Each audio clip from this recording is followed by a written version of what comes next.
I am dancing in downtown Amman, on the rooftop of a rundown building, on a dance floor where men hold hands while a Palestinian DJ plays techno that keeps the neighbors awake.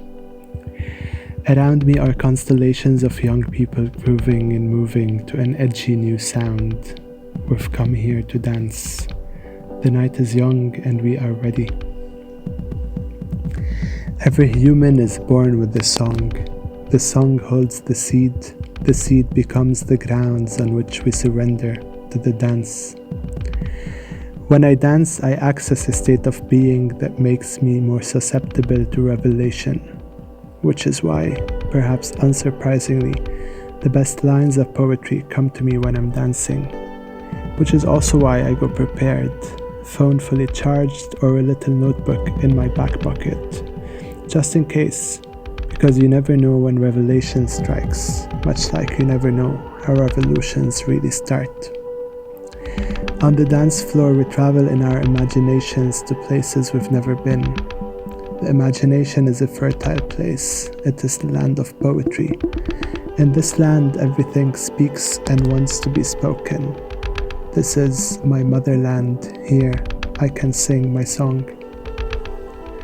A revolution is taking place on dance floors in Amman, Beirut, Cairo, Tunis, Ramallah, and elsewhere, as more and more young people are being awakened by the sound of their primal song. The dance floor has become a site of resistance against oppressive systems that want to tame our bodies and control our minds. Here, our bodies become vessels through which we access a higher state of consciousness. Here, every dance becomes a chance to reconnect with our original blueprint. Here, we practice joy and dance in opposition to those very systems whose existence is the antithesis to joy. The revolution here is inwards. It's a revolution of the body and of the mind. It's the revolution we need. I am dancing and the lines are coming. I pull out my notebook and follow the flow. What if this line could start a movement? What if a movement could rewrite our story? What if the story could show us the way? What if the way could lead us to the truth? What if the truth could unlock our throats?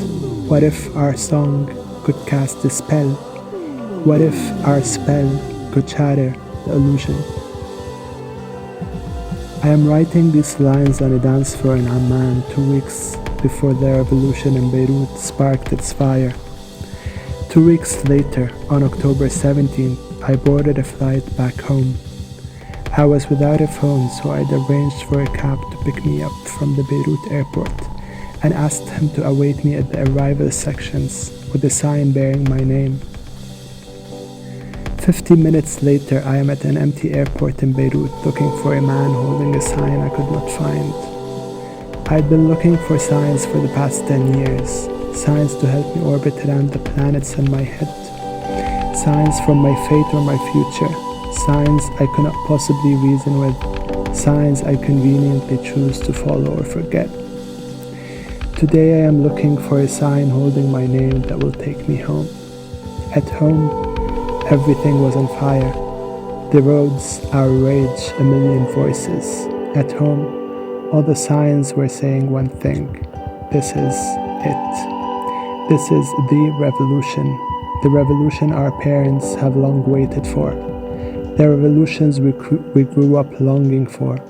The revolution we dreamt up on dance floors. This is the end and the new beginning. This is everything. In the following days, the whole country became a massive dance floor. Everything became possible, and then the possible became real. Yet in the following months, some signs started to raise the alarm. Is this really it? It became apparent, at least to some of us, that the true test of revolution is whether it could inspire individuals to shed layers of fear and break through the limits of the self. Only then will we be really ready to imagine a revolution that is radical and almighty, one that could stand in the face of and eventually defeat all those oppressive systems that stand against us, because it will be a revolution from within, fearless, playful, intentional, and mindful. Only then will we be ready for change, because it is only when we are ready to change the world inside of us that we can finally change the world outside.